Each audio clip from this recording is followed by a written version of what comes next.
സംഗീതം ഒരു മരുന്നാണ്. സംഗീതം ആസ്വദിക്കാത്തതായിട്ട് ആരാണുള്ളത് അല്ലേ? നമുക്കൊരു വിഷമം വരുമ്പോഴും ഒരു പാട്ട് കേട്ടാൽ നമ്മൾ പെട്ടെന്ന് റിലാക്സ് ആകും. ഇന്ന് നമ്മുടെ അതിഥിയായി എത്തിയിരിക്കുന്നത് ഒരു പാട്ടുകാരനാണ്. പത്തനംതിട്ട അയിരൂരാണ് അദ്ദേഹത്തിന്റെ സ്ഥലം. പ്രിയപ്പെട്ട സുമേഷ് അയിരൂരിനെ ഒരുപാട് സ്നേഹത്തോടെ സ്വാഗതം ചെയ്യുകയാണ്. ഇവിടെ ദുബായില് പരിപാടിയുമായി ബന്ധപ്പെട്ട് എത്തിയിരിക്കുന്നതാണ് അല്ലേ? പരിയാരോത്സവം എന്ന് പറഞ്ഞിട്ടൊരു പ്രോഗ്രാമായിട്ട് കഴിഞ്ഞ പ്രോഗ്രാം. ശരിയാ. എത്ര ദിവസം ഉണ്ട് ദുബായില്? ഞാൻ ഇനി 7-ാം തീയതി ഒരു പ്രോഗ്രാം കൂടെ ഉണ്ട്. അതോടെ കഴിഞ്ഞിട്ട് 8-ാം തീയതി തിരിച്ച് പിന്നെ നാട്ടിലുണ്ട് പ്രോഗ്രാംസ് ഉണ്ടല്ലേ. ഇപ്പം സുമേഷ് കൈരളിയിലെ ഗന്ധർവ സംഗീതം ഫൈനലിസ്റ്റ് ആയിരുന്നു അല്ലേ? അവിടെ എന്ന് തൊട്ടാണ് ഈ പാട്ടിനെ പറ്റിയുള്ള ഒരു ആഗ്രഹം, അല്ലെങ്കിൽ ഈ പാട്ടിന്റെ നമ്മൾ പറയും ഈ പാട്ടൊക്കെ നമുക്ക് പാരമ്പര്യമായിട്ട് കിട്ടുന്നതെന്ന് പറയും. അങ്ങനെ എന്തെങ്കിലും ഒരു പാരമ്പര്യം ആയിട്ട് കിട്ടിയതാണോ? എന്റെ അച്ഛൻ നന്നായിട്ട് പാടും, അസാധ്യമായിട്ട് പാടുമായിരുന്നു. പക്ഷെ അച്ഛന്റെ ഒരു കുഞ്ഞിലുള്ള ടൈമിലൊന്നും പാട്ട് പഠിക്കാൻ അങ്ങനെയുള്ള സാഹചര്യങ്ങളില്ല, അത് വളർത്തിയെടുക്കാൻ പറ്റിയില്ല. പിന്നെ എന്നിലൂടെയാണ് ഇപ്പൊ അച്ഛന്റെ ആഗ്രഹങ്ങളൊക്കെ. അച്ഛനും അമ്മയും ഒക്കെ നാട്ടില് കുടുംബം ഉണ്ട്. ആരാണ്? വൈഫും കുഞ്ഞുങ്ങളും? 2 കുഞ്ഞുങ്ങളും ഉണ്ട്. കുഞ്ഞുങ്ങൾ എത്ര വയസ്സൊക്കെ ഉണ്ട് കുട്ടികൾ? മോന് 9 വയസ്സ്, മോക്ക് 6 വയസ്സ്. ശരി. അപ്പം നമുക്കിനി സംഗീതത്തിലേക്ക് തന്നെ തിരിച്ചു വരാം. പാട്ട് പഠിച്ചിട്ടുണ്ടോ? ഞാൻ സ്വാതിരുന്നാളില് ട്രിവാൻഡ്രം മ്യൂസിക് കോളേജിൽ. അത് ശരിയാ. അവിടെ 3 വർഷം പഠിച്ചു. അല്ല, അവിടെ കോഴ്സ് വൈസ് ആയിട്ടുള്ള പഠിത്തമേ ഉള്ളായിരുന്നു. അല്ലാതെ അധികാരിയായിട്ട് അങ്ങനെ ഒരു ഗുരുവിന്റെ അടുത്ത് പോയി അങ്ങനെ ഒന്നും പഠിച്ചിട്ടില്ല. ഇല്ല. പിന്നെ നമ്മൾ പഠിക്കുന്നതിൽ നമ്മൾ പ്രാക്ടീസ് ചെയ്ത് മെയിൻറ്റെയിൻ ചെയ്തുകൊണ്ട് പോകുന്നതിലാണ്. തീർച്ചയായും. ആദ്യമായിട്ട് ഇങ്ങനെ കച്ചേരി പാടുവാണ് അതോ എങ്ങനെ? പാടുമായിരുന്നു. പക്ഷെ അതൊന്നും സത്യമാണല്ലേ, ഒരു കാലത്ത് കച്ചേരികളായിരുന്നു ഏറ്റവും മുന്നിൽ നിന്നിരുന്നത്. കച്ചേരിയായിട്ട് തുടങ്ങിയാലും കുറച്ച് കഴിയുമ്പോൾ എല്ലാവരും സിനിമ പാട്ട് ഞാൻ ഇതിനകത്തൊക്കെ പാടിയതൊക്കെ ആയാലും കണ്ട് അത് ആ പാട്ട് വേണമെന്ന് പഠിക്കും. അതൊരു നല്ല കാര്യം. ജനങ്ങൾ ശ്രദ്ധിക്കുന്നു, അവർക്ക് ഇഷ്ടപ്പെടുന്നവരെ. തീർച്ചയായും. അപ്പോൾ ഞാനിപ്പോ ചോദിച്ചു കഴിഞ്ഞാല് ആദ്യമായിട്ട് ഒരു സ്റ്റേജിൽ പെർഫോം ചെയ്ത് എത്ര വയസ്സിലാണെന്ന് ഓർമ്മയുണ്ടോ? ആദ്യമായിട്ട് അത് ഭയങ്കര കോമഡിയാണ്. അത് പൊൻകുന്ന എലിക്കുളം എന്ന് പറയുന്ന സ്ഥലം, കോട്ടയം. അവിടെ ഒരു പ്രസംഗ മത്സരത്തിനാണ് സത്യത്തിൽ ആദ്യം ചേർന്നത്. ശരിയാ. അപ്പൊ അതെനിക്ക് ഒട്ടും ഇതല്ലായിരുന്നു പറയാനുള്ള. അപ്പൊ ആദ്യം എപ്പോഴും മറന്നു പോകുന്ന ഭാവം ഇത്രയും പറഞ്ഞുകൊണ്ട് എന്റെ പ്രസംഗം നിർത്തുന്നു, നമസ്കാരം എന്ന് പറയുന്ന ഭാവം ഞാൻ എപ്പോഴും മറന്നു. അപ്പൊ അത് തന്നെ ഞാൻ റിപ്പീറ്റ് ചെയ്തോണ്ടിരുന്നു. അവസാനം സ്റ്റേജിൽ കയറി തുടങ്ങിയതേ അതാ പറഞ്ഞോണ്ട് എന്റെ പ്രസംഗം. അപ്പൊ അമ്മയോട് അങ്ങനല്ല അങ്ങനെ പറഞ്ഞു. അത് എത്ര വയസ്സിൽ ഏത് ക്ലാസ്സിൽ പഠിക്കുമ്പോഴാണ്? നഴ്സറി പഠിക്കുമ്പോ. ശരി. അപ്പൊ ആ പ്രായം തൊട്ട് തന്നെ സ്റ്റേജില് പെർഫോമർ ആണ്. ഓക്കെ. പാട്ടിലേക്ക് കടന്നു വന്ന എത്രാമത്തെ വയസ്സിലായിരുന്നു? 2-ാം ക്ലാസ് തൊട്ടൊക്കെ ഇതിനൊക്കെ ചേരും. പിന്നെ 5 തൊട്ട് 10 വരെ ഞാൻ ICSE സിലബസ് ആയിരുന്നു. ഇംഗ്ലീഷൊന്നും വെച്ചില്ല. അപ്പൊ അവിടെ പഠിച്ച സമയത്ത് ഞാൻ ഈ മത്സരങ്ങൾക്കെല്ലാം ചെയ്യും, ലൈറ്റ് മ്യൂസിക്. അപ്പൊ സ്കൂള് കഴിഞ്ഞ് ജില്ല കഴിഞ്ഞിട്ട് സ്റ്റേറ്റ് ഒന്നും ഞാൻ പോയിട്ടില്ല. കാരണം ഞാൻ പറഞ്ഞു വരുന്നത് അവിടെ വരെയൊക്കെ എത്തി ഞാൻ പോയിട്ടില്ല. അങ്ങനെ വന്നൊരു ഇതല്ല. എന്റെ മെയിനായിട്ട് ഞാൻ ഡെസ്കില് ചോദിക്കാൻ ഗന്ധർവ സംഗീതം കഴിഞ്ഞിട്ട് എനിക്ക് അങ്ങനെ ഒരു വലിയ ഇതൊന്നും ഉണ്ടായില്ല. ഒരു വീട്ടിൽ ഇതുപോലെ സുഹൃത്തുക്കള് പറഞ്ഞിട്ട് ഞാൻ ഇന്ന് കൊട്ടി പാടിയതാ. ശരിയാ. അത് ഹിറ്റായി. അതങ്ങനെ സാമൂഹ്യ നമ്മുടെ സോഷ്യൽ മീഡിയയില് എല്ലാം കൂടെ ഏകദേശം 1 കോടി ആൾക്കാരോളം. അത് എന്നെ തമസ് ചെയ്തെന്ന് പറഞ്ഞിട്ട് വീട്ടിൽ ഇരുന്നിട്ട് ശ്രുതി ഇടടാന്നൊക്കെ പറഞ്ഞിട്ട് ചുമ്മാ പാടിയത് കൂട്ടുകാർ ചുമ്മാ പാടിയ റെക്കോർഡിങ് അല്ലാതെ ഒന്നും ചെയ്തല്ല. ചുമ്മാ മൊബൈൽ വീഡിയോ റെക്കോർഡ് ചെയ്ത് അങ്ങനെ സാധനം കയറിപ്പോയി. ഏതൊക്കെ രാജ്യത്തുനിന്ന് ആ സമയത്ത് തന്നെ വിളിച്ചെന്ന് എനിക്ക് 2-3 മാസത്തോളം ടച്ചിന് കോളായിരുന്നു അല്ലേ. അപ്പൊ ഒരു ചെറിയൊരു ഒരു മ്യൂസിക് അത് അത്ര വലിയൊരു റീച്ചിലെത്താനും അവിടെ തൊട്ട് നമ്മുടെ വളർച്ചയുടെ ആ ഒരു അത് ശരിക്കും അതൊക്കെ ദൈവത്തിന്റെ കരങ്ങൾ എന്ന് പറയുന്നത് അത് തന്നെയാണ് തീർച്ചയായിട്ടും. അപ്പൊ അവിടെ തൊട്ടാണ് ശരിക്കും ഒരു സ്റ്റേജ് പെർഫോമിലേക്ക് എത്തുന്നത്. അപ്പൊ അതിന് മുമ്പാണോ അതിന് ശേഷമാണോ ഗന്ധർവ സംഗീതത്തില് എത്തിപ്പെട്ടത്? മുന്നേ ആയിരുന്നു ഗന്ധർവ സംഗീതം. പക്ഷെ അത് കഴിഞ്ഞിട്ട് നമുക്ക് 2013 ഗന്ധർവ സംഗീതം. അതെല്ലാം കഴിഞ്ഞിട്ട് വീട്ടിൽ തന്നെ പ്രോഗ്രാംസ് ഒക്കെ ഒരു ജ്വല്ലറിയിൽ വർക്ക് ചെയ്യായിരുന്നു. ഗന്ധർവ സംഗീതം പാടുന്ന സമയത്തും എല്ലാം. ഈ കൊട്ടിപ്പാടിയെല്ലാം 2014-15 ആ ഒരു time ല്. അത് കഴിഞ്ഞിട്ടാണ് നമ്മൾ ഇങ്ങനെ സ്റ്റേജിലേക്ക് ഒരു പെർഫോമർ ലെവലിലേക്ക്, അതൊരു ദൈവാനുഗ്രഹം അല്ലേ? ഇപ്പൊ ഞാൻ ഞാൻ വിദേശ രാജ്യം ഇങ്ങോട്ടൊന്നും ഒരിക്കലും പ്രതീക്ഷിച്ചില്ല. ജ്വല്ലറി നിന്നപ്പോഴേ ഒരിക്കലും പ്രതീക്ഷിച്ചില്ല. ഇപ്പൊ ഇവിടെ തന്നെ ഞാൻ എത്ര വട്ടം വന്നത് എനിക്ക് ഞാൻ കേട്ടിട്ടുണ്ട് സുമേഷ് പോകാത്ത വിദേശ രാജ്യങ്ങളില്ല. അങ്ങനൊന്നുമില്ല, ഒരുപാടുണ്ട്. ഒരുപാട് സ്ഥലങ്ങളിൽ എത്തിപ്പെട്ടിട്ടുണ്ടല്ലേ ഈ ഒരു. അത് ഏതൊക്കെ രാജ്യങ്ങളിൽ പോയിട്ടുണ്ട് ഇപ്പൊ? USA പോയി, ഓസ്ട്രേലിയ, സൗദി, ഒമാൻ, അല്ല ഒരുവിധം ഫോറിൻ കൺട്രീസിലൊക്കെ. ദുബായിൽ പലതവണ വന്നിട്ടുണ്ടല്ലോ. ഞാൻ ആദ്യമായിട്ട് വന്നേ ഇന്നലെ പാടിയ വേദിയില്ല, ഷാർജ ഇന്ത്യൻ അസോസിയേഷൻ. ഞാൻ ആദ്യമായിട്ട് 2017 സമയത്ത് വന്നേ. ഫാമിലിയുടെ സപ്പോർട്ട് എങ്ങനെയുണ്ട്? ഇപ്പം അച്ഛനും അമ്മയും ഡെഫിനറ്റ്ലി അച്ഛന്റെ അമ്മയുടെ ആ ഒരു സപ്പോർട്ട് ആണല്ലോ, അവരാണല്ലോ നമ്മള്. അത് പ്രാർത്ഥനയാണ് നമ്മളെ ഇത്രയും നല്ല. ഇങ്ങോട്ട് വരുന്നതിന് ഞാൻ അച്ഛനെ ഇപ്പൊ വിളിച്ച് പറഞ്ഞിട്ടിരിക്കുക. അത് ശരി. അപ്പൊ വൈഫ് പാടുവോ?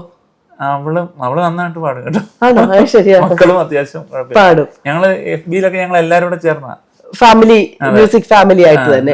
വൈഫ് സ്റ്റേജ് പെർഫോമൻസ് ചെയ്യാറുണ്ടോ? അവൾ അങ്ങനെ വലിയ ഇതായിട്ടൊന്നും പാടത്തില്ല. ഞാനിങ്ങനെ കൊണ്ടുവന്നിട്ട് കല്യാണത്തിന് ശേഷം ഞാൻ ഇങ്ങനെ ഇപ്പൊ അവള് പ്രതീക്ഷിക്കാത്ത ചക്കുളത്തുകാവെന്നൊക്കെ പിന്നെ അമ്പലപ്പുഴ ക്ഷേത്രം, അവിടെ എല്ലാം ഞാൻ അവളെ വലിയ വലിയ വേദികളിൽ, അവള് സ്വപ്നം പോലും വേദികളിൽ കൊണ്ടുപോയി പാടിച്ചു. വെരി ഗുഡ് ഹസ്ബൻഡ് അല്ലേ? അത് ജീവിത പങ്കാളിയെ കൂടെ കൈപിടിച്ച് ഉയർത്തുക എന്ന് പറഞ്ഞാൽ അതൊരു നല്ലൊരു മനസ്സുള്ള ആൾക്ക് അത് പറ്റത്തുള്ളൂ. അപ്പം സുമേഷ് ഭയങ്കര സപ്പോർട്ടാണ്. ഞാൻ ചോദിക്കായിരിക്കും, കണ്ണിന് എന്തോ ഒരു ഗ്ലോക്കോം എന്ന് പറയുന്ന അസുഖം. ഈ ഇടത് കണ്ണ് കംപ്ലീറ്റ് കാഴ്ച നഷ്ടപ്പെട്ടു, വലത് കണ്ണിന് ഒരു 70% കാഴ്ചയുള്ളൂ. ഇതൊക്കെ അറിഞ്ഞിട്ട് തന്നെയായിരുന്നു കല്യാണം. അപ്പൊ അവിടെ വീട്ടുകാരെല്ലാം എതിർത്തായിരുന്നു. കാരണം എനിക്ക് ക്രമേണ ഈ കാഴ്ച ചിലപ്പോൾ ഫുള്ള് പോകാനും ചാൻസ് ഉണ്ട്. അപ്പം അവിടെ വീട്ടിൽ നിന്നൊക്കെ പറഞ്ഞു അവർ സമ്മതിക്കുന്നത്. പക്ഷെ അവള് പറഞ്ഞു എനിക്കിത് മതി, നിങ്ങളെ ആരെയും ബുദ്ധിമുട്ടിക്കാൻ വരത്തില്ലെന്ന് അവള് പറഞ്ഞു. അങ്ങനെ എന്റെ കല്യാണം, ഞാൻ കല്യാണം കഴിക്കായിരുന്ന വ്യക്തി പോലും അല്ല. ശരി. അപ്പൊ നമുക്ക് ഈ ഇടതുവശത്തിന് ഇപ്പം നമുക്ക് ഒട്ടും കാണാൻ പറ്റില്ല. ചിലപ്പോ പിള്ളേരെ കേസാടി ഞാൻ ഇടിക്കുക, ഞാൻ പറയാം അറിയത്തില്ല. മാറി നിൽക്കണ്ട. ഈ ഒരു വലതുവശത്തിന്റെ ഒരു 30% കുറഞ്ഞു, ഇപ്പൊ കുറഞ്ഞു. 70% ഭഗവാനെ അത് കുറയാതിരിക്കട്ടെ. അത് അങ്ങനെ തന്നെ ആ ഒരു ഇതിൽ തന്നെ മുന്നോട്ട് പോട്ടെ എന്ന് ഞാൻ പ്രാർത്ഥിക്കുകയാണ് ഈ ഒരു അവസരത്തിൽ. അതൊന്നും സാരമില്ല, ഇത്രയും വരെ നടത്തിയ ഒരു ശക്തി ഉണ്ടല്ലോ നമ്മുടെ ദൈവം, കൈവിടത്തില്ല, അതിലൊന്നും വിഷമിക്കണ്ട. പിന്നെ നമുക്ക് പാട്ടിലേക്ക് തന്നെ വരാം. ഏത് പാട്ടുകളാണ് കൂടുതലും ഇഷ്ടപ്പെട്ട് പാടുന്നത്? സിനിമയിൽ പാടിയിട്ടുണ്ടല്ലോ? സിനിമയിൽ ഒരു 6-8 പാടിയിട്ടുണ്ട്.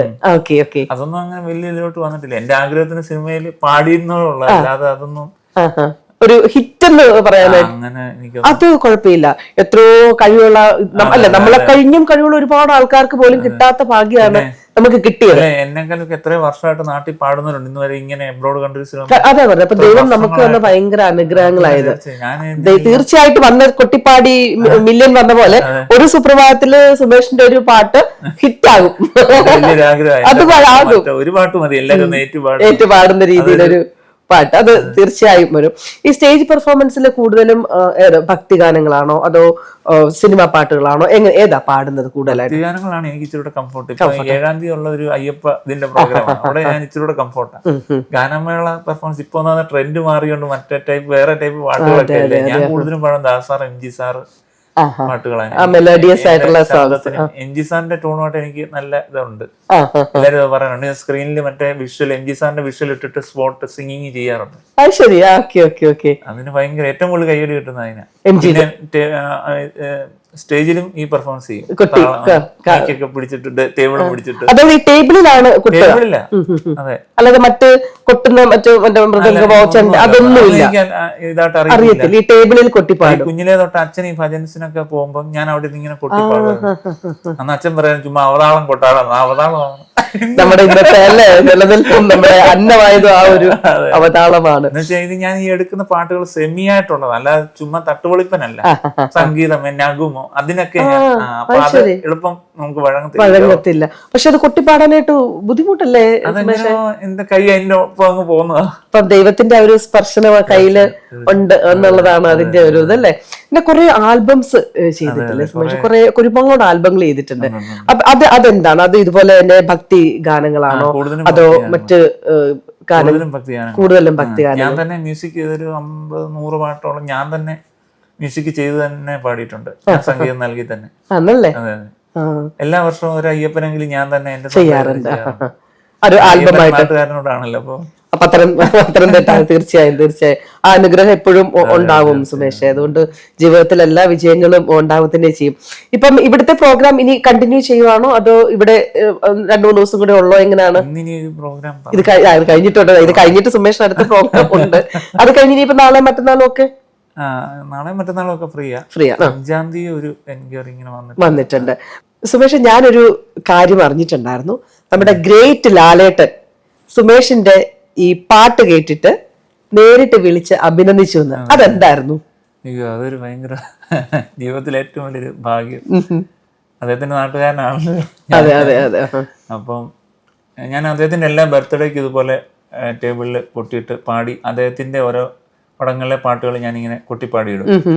എപ്പോഴും അത് അദ്ദേഹം ഇങ്ങനെ കണ്ടു. ഒരു സുപ്രഭാതത്തിൽ അതും കൊട്ടിപ്പാടി സോഷ്യൽ മീഡിയയിൽ ഇടുവോ അതോ ലാലേട്ടൻ അയച്ചു കൊടുക്കുവോ? ഇല്ല, സോഷ്യൽ മീഡിയയിൽ ഇടും. അപ്പം നാളുകളായിട്ട് ഇങ്ങനെ ചെയ്യുന്ന എപ്പോഴും അദ്ദേഹത്തിന്റെ ശ്രദ്ധയിൽ അങ്ങനെ അദ്ദേഹം ഒരു സുപ്രഭാതത്തിൽ വിളിച്ചു. ഒരു ബന്ധമില്ല. ഒരു ദിവസം, ഹലോ, ഞാൻ മോഹൻലാലാണ്, ഞാൻ വീണ്ടും ചുറ്റിക്കിടന്ന് ഓടുക, അങ്ങനെ ഓർക്കുക. അങ്ങനെ ആൾക്കാർ വിളിക്കുന്നു.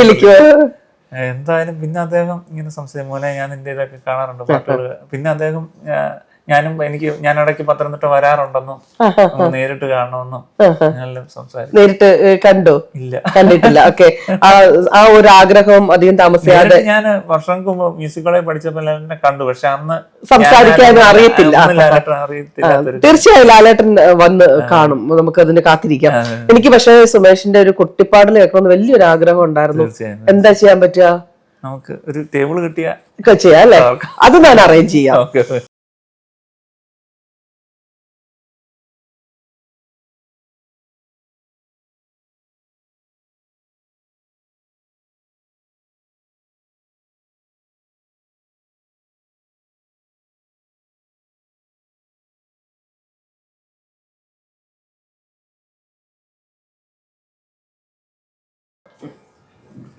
നമുക്ക് തുടങ്ങിയാലോ?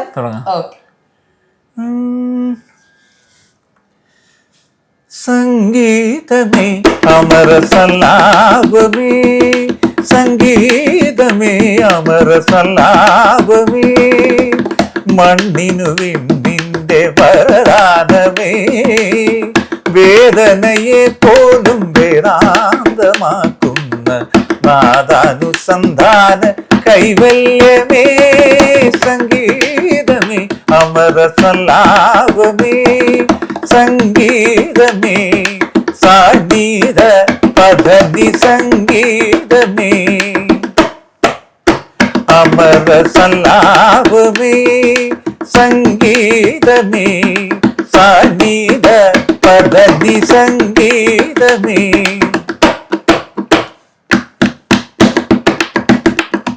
ദപമ ഗനി ദപമ സനി ദപ ഗരി മഗതി സനി പദനി, സംഗീതമേ ഗരി മഗരി സനി ദപമ പദനി, സംഗീതമേ അമര സല്ലാപമേ, രിത്തിക സരിക സരി നിഗ നിഗ നി സരി സനി രി സനി ദപ ഗമ പദനി സ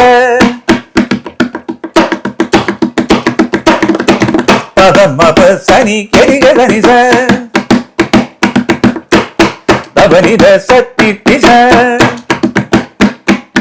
ഗരി സ സനി സ മഗരി സരി ഗ നിഗ മഗരി നി ധനി ഗരി സനി ധനി ദപ മ മനി ദപ മഗ ഗമ മപ പദ തനി നി സ സനി തിഗ ഗമ തിഗ ഗരി നി സനി ധരി സ സ സ സനി ധരി നി ധനി ധ ധനി ധനി ദപ മുമ മനി ദപ മഗ ഗഗ മനി ദപ പദനി ധരി ഗ സാരി സനി ഗരി സനി ധ സനി ധനി സനി ദപ ഗരി സ ഗരി സനി ധരി സനി ധി സനി ദപ സനി ധ സ നി ദപ മഗ പദ പദനി ധ പദനി ധനി ഗമ പദ ഗമ പദ പദനി മപ ധനി സ പദനി സ പദ നി സനി ഗരി സനി സ നി സനി ധനി സനി ദ പദ പദനി സ പദനി സരി നി സരി ഗ ഗരി സനി ധരി സനി ദപ ഗമ പദനി, സംഗീതമേ അമര സല്ലാപമേ, സംഗീതമേ അമര സല്ലാപമേ.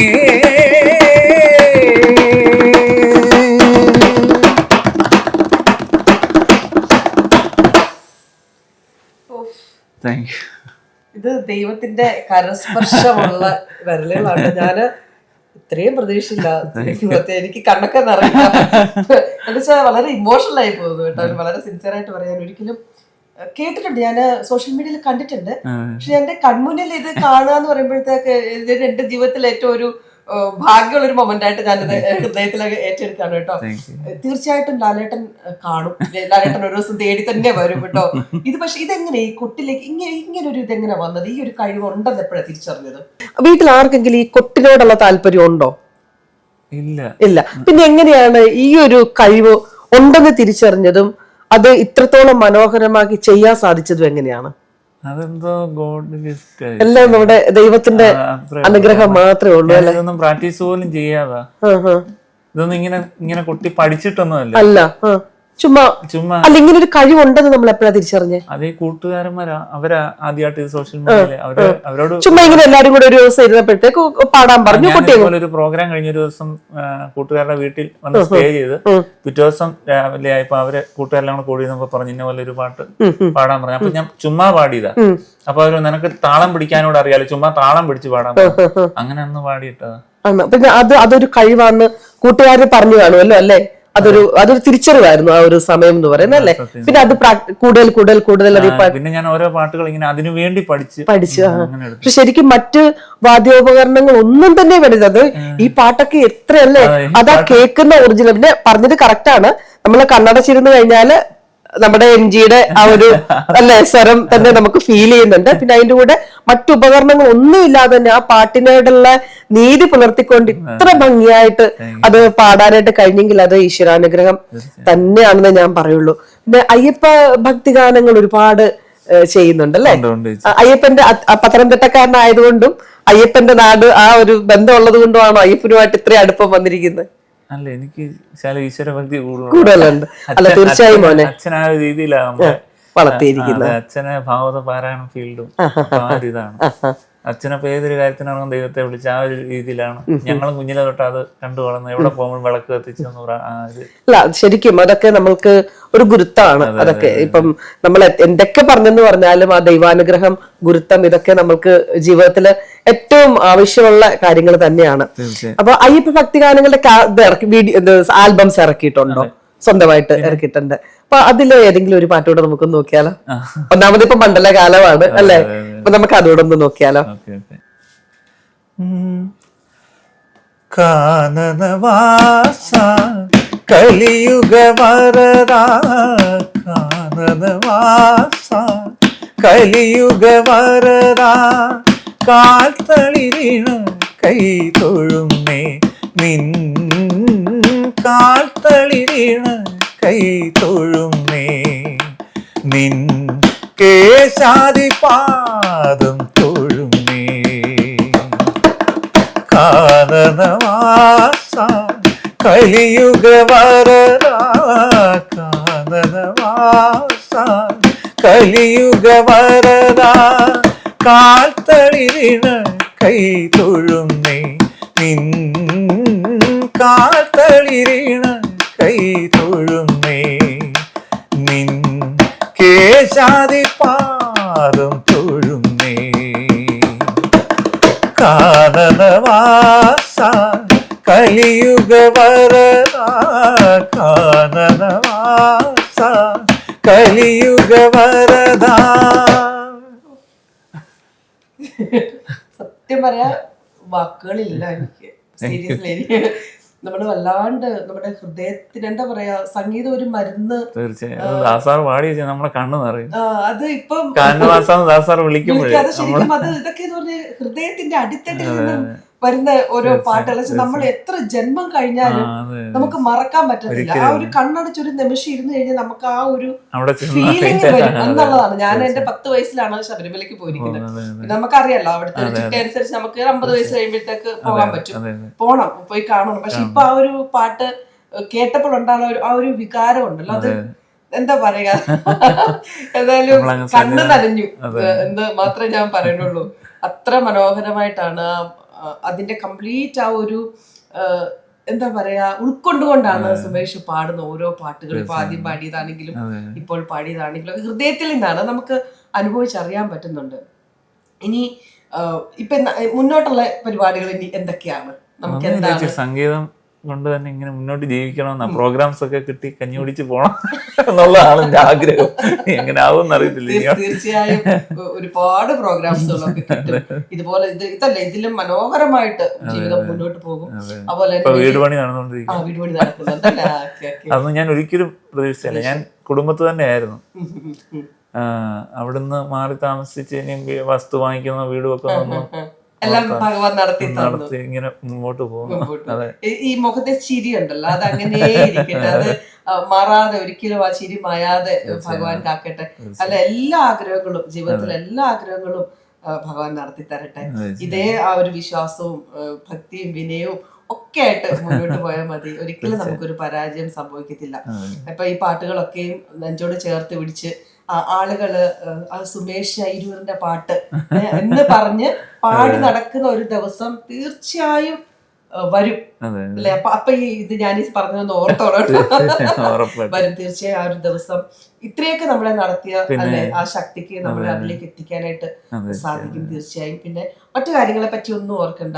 നമുക്ക് ദൈവത്തിന്റെ അല്ലെങ്കിൽ ഈശ്വരന്റെ ഒരു പ്രകാശം നമ്മുടെ ഉള്ളിലുണ്ട്. അത് നമ്മളെ എപ്പോഴും മുന്നോട്ട് നയിക്കും. ഇപ്പം മാതാപിതാക്കളും കുഞ്ഞുങ്ങളും വൈഫും ഒക്കെ ആയിട്ട് ഹാപ്പി ആയിട്ട് ജീവിക്കുക. ഇനിയും ഒരുപാട് അവസരങ്ങൾ തേടി വരട്ടെ എന്ന് ഞാൻ ആശംസിക്കുകയാണ്. പാട്ടിന്റെ ലോകത്ത് അങ്ങനെ തങ്കലിപികളിൽ എഴുതുന്ന പേരായിട്ട് തന്നെ ഇരിക്കട്ടെ. ഒരുപാട് പാട്ടുകൾ മ്യൂസിക് ചെയ്ത് പാടാറുണ്ട് അല്ലേ? അതിലോ ഏതെങ്കിലും ഒരു പാട്ടൊന്ന് ക്രിസ്ത്യൻ സോങ്.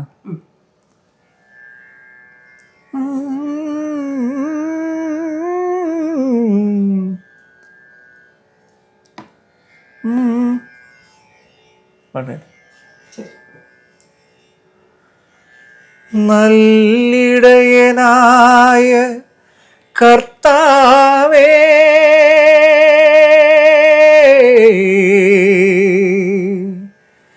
എന്നിൽ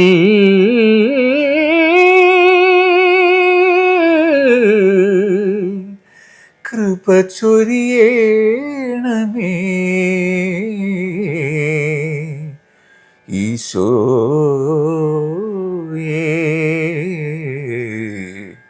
എന്നീശോയേ, നല്ലിടയനായ കർത്താവേ, എന്നിൽ നിൻ കൃപ ചൊരിയണമേ. നീയേ വഴിയും നീയേ സത്യവും നീയേ ജീവനും. നല്ലിടയനായ കർത്താവേ, എന്നിൽ നിൻ കൃപ ചൊരിയണമേ. നീയേ വഴിയും നീയേ സത്യവും നീയേ ജീവനും. നല്ലിടയനായ കർത്താവേ,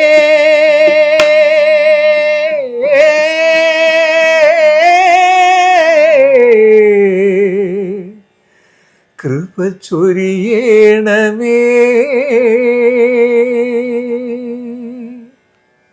മോനെ ഇങ്ങനെയൊക്കെ പാടിയാലേ കർത്താവ് കൃപ ചൊരിയായിരിക്കും. ഒരു ഇന്റർവ്യൂവിൽ ഇരുന്നിട്ട് ഞാൻ ഇന്റർവ്യൂ ഇട്ട് ആദ്യമായിട്ട് ഇന്റർവ്യൂ ഞാൻ ചെയ്യുന്നത് എന്നുള്ളതാണ് വാസ്തവം. എത്ര മനോഹരമായിട്ടാണ് പാടുന്നത് അല്ലെ?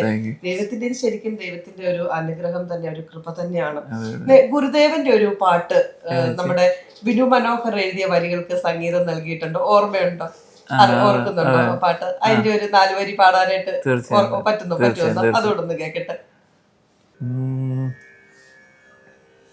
നമിപ്പതു നാം ഗുരുവിനെ, നമിപ്പതി ഗുരുവി,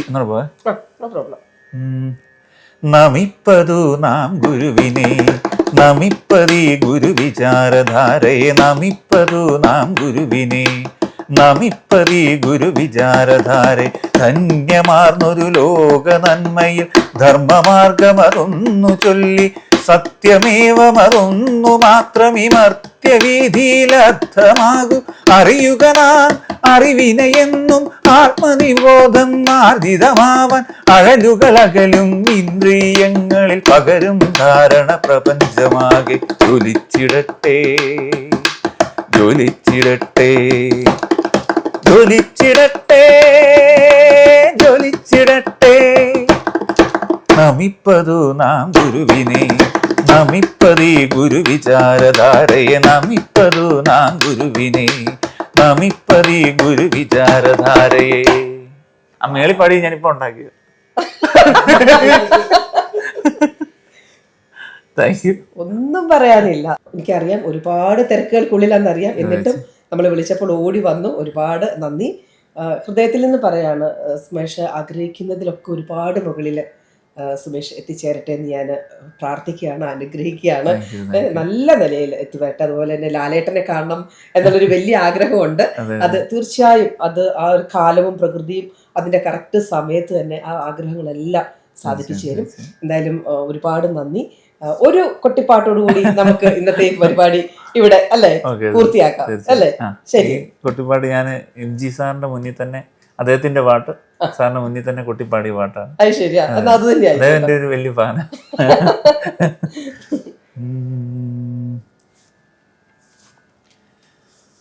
വാമദേവ പാർവതി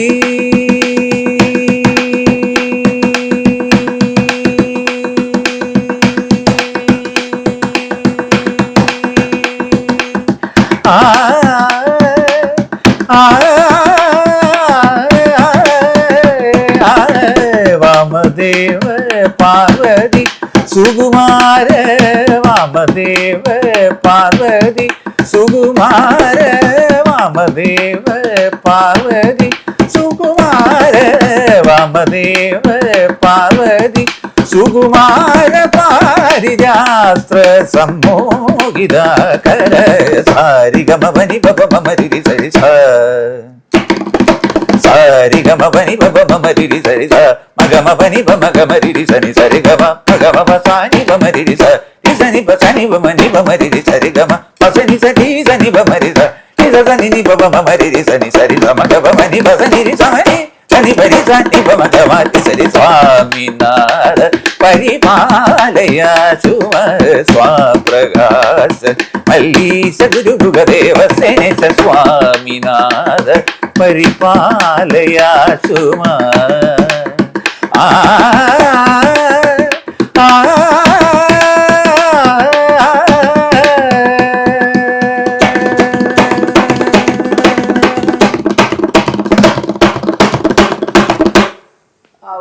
Thank you.